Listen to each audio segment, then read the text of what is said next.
नमो नमः। कैसे हैं आप सभी? निश्चित है कि अच्छे ही होंगे, लेकिन हमें तैयारी करनी है परीक्षा की भी, पेपर की भी, और क्लास में भी कहीं हम पीछे तो नहीं रह जा रहे हैं। हमारे एक एक नंबर्स कहीं कम तो नहीं रह जा रहे हैं। बिल्कुल उन्हीं नंबर के लाने के लिए मैं आपको बता रहा हूँ बहुत शानदार ट्रिक कि आपके छोटे छोटे नंबर भी भागेंगे नहीं। बड़े नंबर तो ठीक ही है, आ जाएंगे, लेकिन छोटे नंबर कहीं चले ना जाएं।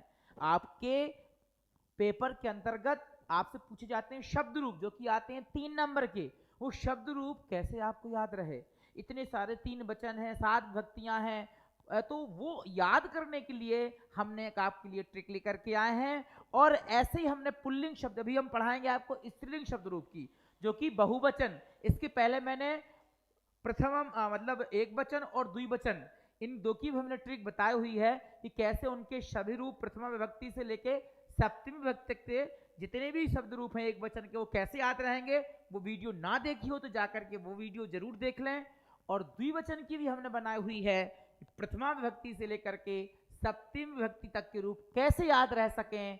और अब हम आज बात करेंगे बहुवचन पर, कि बहुवचन के भी शब्द रूप हम केवल एक ट्रिक के माध्यम से याद कर पाए कि स्त्री शब्द लोग हमारे होंगे। और अभी हमने इसके पहले पुल्लिंग शब्द रूप की ट्रिक के माध्यम से हमने बताया है। यदि वो ना देखी हो तो देख लें जरूर से, और यदि ये देख लेते तो हमें निश्चित उम्मीद है, आशा है कि आप गलती नहीं करेंगे, आपको वहां गिनना नहीं पड़ेगा। आइए देखिए क्या है ये ट्रिक।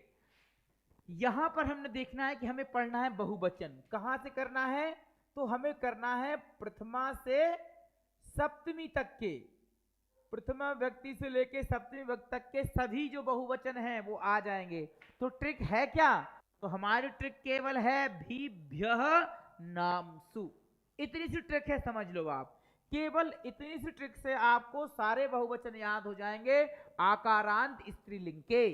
तो आकारांत स्त्रीलिंग बड़ा आ है, तो इसीलिए जब बड़ा आ हम पढ़ रहे हैं, जैसे हम बताते हैं बालिका अथवा रमा, या कहें हम लता, सब में बड़ा आ है, तो इसलिए हम इसको कहते हैं आकारांत शब्द रूप। तो सारे के सारे आकारांत शब्द रूप बहुवचन के प्रथमा से लेकर सप्तमी तक के हम आपको एक सरल सी ट्रिक में समझाते हैं। देखिए किस तरीके से।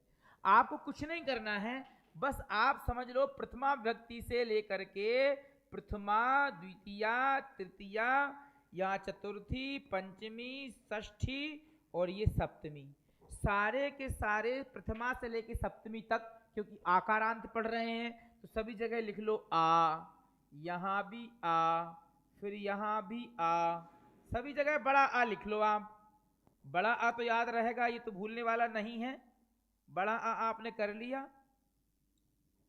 अब इसके बाद में आपको क्या करना है कि अब हमारी ट्रिक आरंभ होती है।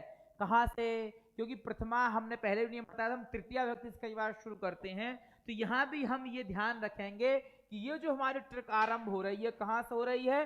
तृतीया विभक्ति से, है ना। तृतीया विभक्ति से हम आरंभ कर रहे हैं, तो समझ लो ये आएगा तृतीया विभक्ति में, ये आएगा आपका किसमें? चतुर्थी विभक्ति में। ये चतुर्थी विभक्ति का आ गया, और इसमें दो चीज जुड़ी हुई हैं, यही पंचमी का आ गया। यही आपको जो है पहुंच जाएगा कहां? षष्ठी विभक्ति में, और ये आ जाएगा सप्तमी विभक्ति में।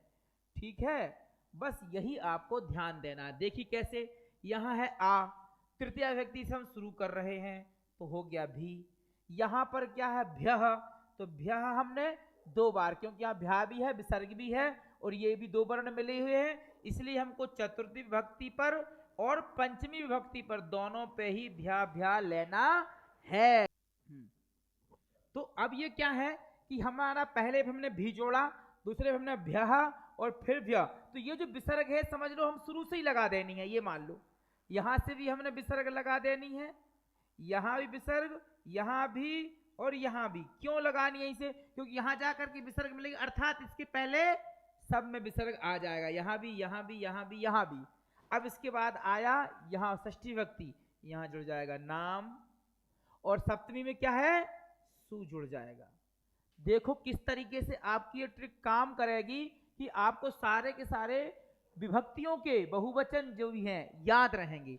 तो देखो जैसे ये आह है, तो ये प्रथमा विभक्ति का है, तो यहां भी बालिकाः, बड़ा आ जुड़ गया बालिका शब्द में और विसर्ग तो बालिका। ऐसे ही द्वितीया में,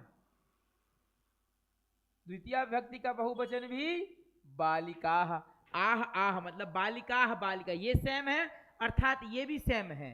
तृतीय विभक्ति में क्या हो जाएगा, बालिकाभिः।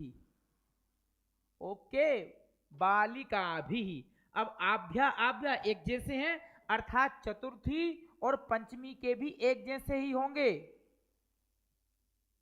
बालिकाभिः, यहां आपको आभ्या, बालिका भी तो हो गया, बालिकाभ्यः, यहां भी बालिकाभ्यः।